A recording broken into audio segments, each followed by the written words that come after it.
इस एनिमे को लोग एक हेंटाई समझ लेते हैं और बीच में ही ड्रॉप कर देते हैं क्योंकि इसमें थोड़े वैसे टाइप के सीन्स हैं। क्या तुम्हें भी ऐसा ही लगता है? आइए जानते हैं हिगोरो एक हेंटाई है या एक नॉर्मल एनिमे जो हमसे कुछ कहना चाहता है। तो यार क्या हालचाल सबके, इसमें ट्रेंडिंग अगर बैक इन द वीडियो। तो without waste any more time let's get started.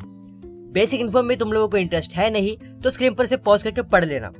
हिगोरो की शुरुआत होती है जब एक बंदा एक लड़के से रिजेक्ट होने के बाद दबा की शराब पीता है और नशे में अपने घर जा रहा होता है। वही पोल के नीचे उसे एक टीनेजर लड़की दिखाई देती है जो कि एक रन अवे है, यानी वो 6 महीने पहले अपने घर से भाग गई थी और वो उसे कहती है कि एक रात के लिए मुझे अपने घर रहने दो, उसके बदले में तुम मेरे साथ जो चाहो कर लो। लेकिन हमारा चैड एमसी सीधा मुंह पे उसे मना कर देता है और कहता है कि I am not into kids. यही से इनकी रिलेशनशिप की शुरुआत होती है। वो एक स्ट्रेंजर को अपने घर में पनाह देता है और ये लड़की उसके लिए मिसो सूप बनाती है। खैर, तो ये सब तो तुमने एनिमे में भी देखा होगा, तो तुम ये वीडियो क्यों देख रहे हो?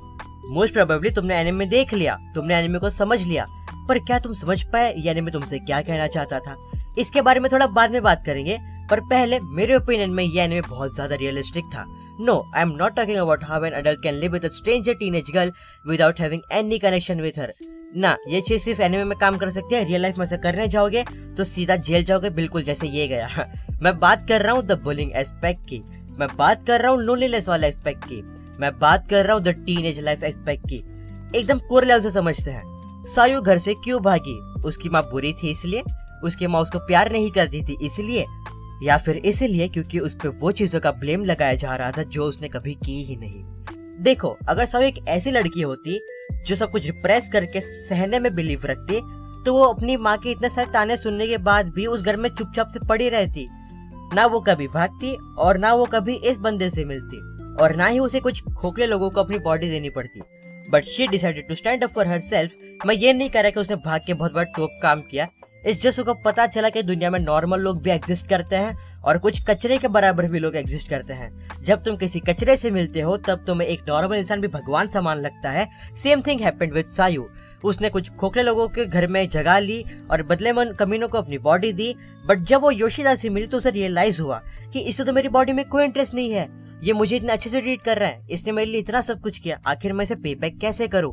सायू का दिमाग इस लेवल पे खराब हो गया था कि वो बस बार बार उसे सेड्यूस कर रही थी। ऐसे से कुछ समझ में नहीं आ रहा था कि इसका एहसान मैं कैसे चुकाऊं। लेकिन धीरे धीरे एनिमे प्रोग्रेस करता गया, सायू के बारे में चीज रिवील होती गई और मेन कैरेक्टर उसके लिए फीलिंग्स डेवलप करने लगा जो कि उसने एनिमे के एंड होने तक के रिप्रेस करके रखी। मुझे इस एनिमे की एक बात बहुत अच्छी लगती है, ये छोटी छोटी चीजों में बहुत डेप्थ देकर छोड़ देता है। जैसे योशिदा का ये कहना कि तुम जब शेव करना और खुद पे ध्यान देना बंद कर देते हो, दैट्स अ साइन कि अब तुम बूढ़े हो रहे हो, और भी कई चीजें। बात रही हिगोरो एक हेंटाई है कि नहीं, ऑफ कोर्स नॉट। हाँ, इसमें ऐसे सीन्स है बट उनका एक मतलब और एक इम्पैक्ट है जो कि आपको खुद अपना दिमाग यूज करने पर ही पता चलेगा। तुम सोच रहे हो इतना डीप में क्यों बात कर रहा है, यानी वाकई इतना अच्छा है क्या? ये कोई 10 on 10 एनिमे है? वेल, ये बताने से पहले एक छोटी सी रिक्वेस्ट, चैनल को सब्सक्राइब करके बेल नोटिफिकेशन को ऑन कर लो और नीचे जाके कमेंट कर देना। अब से हर वीडियो में मैं 3 कमेंट्स फीचर करूंगा। अगर मुझे तुम्हारा कमेंट पसंद आया तो नेक्स्ट वीडियो में तुम भी फीचर हो सकते हो। Back to the point. ऊपर से देखे तो ये बस एक अबव एवरेज एनिमे है। इसका म्यूजिक कोई इतना खतरनाक नहीं है, ना ही इसके कोई इतने सारे हैंडसम या ब्यूटीफुल कैरेक्टर्स है, ना इसकी कोई ओपनिंग इतनी तगड़ी है और ना ही इसका एनिमेशन कुछ एक्सेप्शनल है। बट ये सारे ग्रीन बॉक्सेस चेक जरूर कर देता है और बुरा किसी भी एंगल से नहीं है। Well, it's a subjective thing as well. कुछ को पसंद आएगा, कुछ को नहीं। कुछ इसे ट्रैश बुलाएंगे और मेरे जैसे लोग इसकी डेप्थ को पसंद करेंगे। बाय द वे, इसके जो सेक्सुअल सीन्स है वो नागातोरो से बहुत ज्यादा अलग है। नागातोरो उसे कॉमेडी सीन्स के लिए यूज करता है और हिगोरो में कुछ और ही सीन है। इस एनिमे की एंडिंग बहुत अच्छी थी मेरे हिसाब से, एज सायू और योशिदा दोबारा मिल पाए और नोवेल में ऐसा ही था।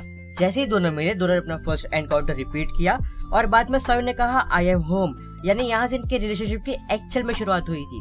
खैर, मैं तुम्हें उस क्वेश्चन का आंसर दे देता हूँ और ज्यादा बकवास किए बिना वीडियो एंड कर देता हूँ। ये एनिमे तुमसे क्या कहना चाहता है? ये एंटायरली तुम्हारे ऊपर डिपेंड करता है कि तुम्हारा क्या बैकग्राउंड है, डिपेंड करता है कि तुम कौन हो। क्या तुम एक स्कूल जाने वाले बंदे हो, क्या तुम एक अडल्ट हो, या जो भी तुम देखने जाओ तो सायू का एस्पेक्ट वही चीज दिखाता है कि I am not good enough, I don't matter to anyone, जबकि ये एक इल्यूजन है जो हम खुद क्रिएट करते हैं। योशिदा से ये उठा सकते हो कि खुद का कोई फायदा दिखे बिना एक सेल्फलेस वे में किसी और की लाइफ बेटर कैसे कर सकते हो। तब तक किसी का सहारा लो जब तक खुद अपने पैर पे खड़े ना हो जाओ और फिर उनका सहारा बनो। खुद को इन्फीरियर मत बनाओ क्योंकि you are good enough and what others say doesn't really matter. उसके दोस्तों से ये उठा सकते हो कि कभी खुद के बारे में भी सोच लिया करो कि तुम क्या चाहते हो, और ये कि अगर कोई चीज होनी होगी तो वो हो के रहेगी। ये योशिदा की बॉस से उठाया है मैंने, क्योंकि उसको इतना फर्क नहीं पड़ता कि योशिदा किसको चूज करता है। अगर सायु के साथ होना होगा हो जाएगा, रोक नहीं सकते, और उस चीज को इंटरफेयर करके मतलब भी नहीं है। खैर, बहुत अजीब सा ज्ञान दे दिया। वीडियो को लाइक जरूर करना, और वापस रिजल्ट की समरी चाहिए हो तो लेफ्ट वाली वीडियो देखो, अगर नागातोरे के बारे में जानना हो तो राइट वाली वीडियो देखो। मिलता है नेक्स्ट वीडियो में, टिल देन पीस।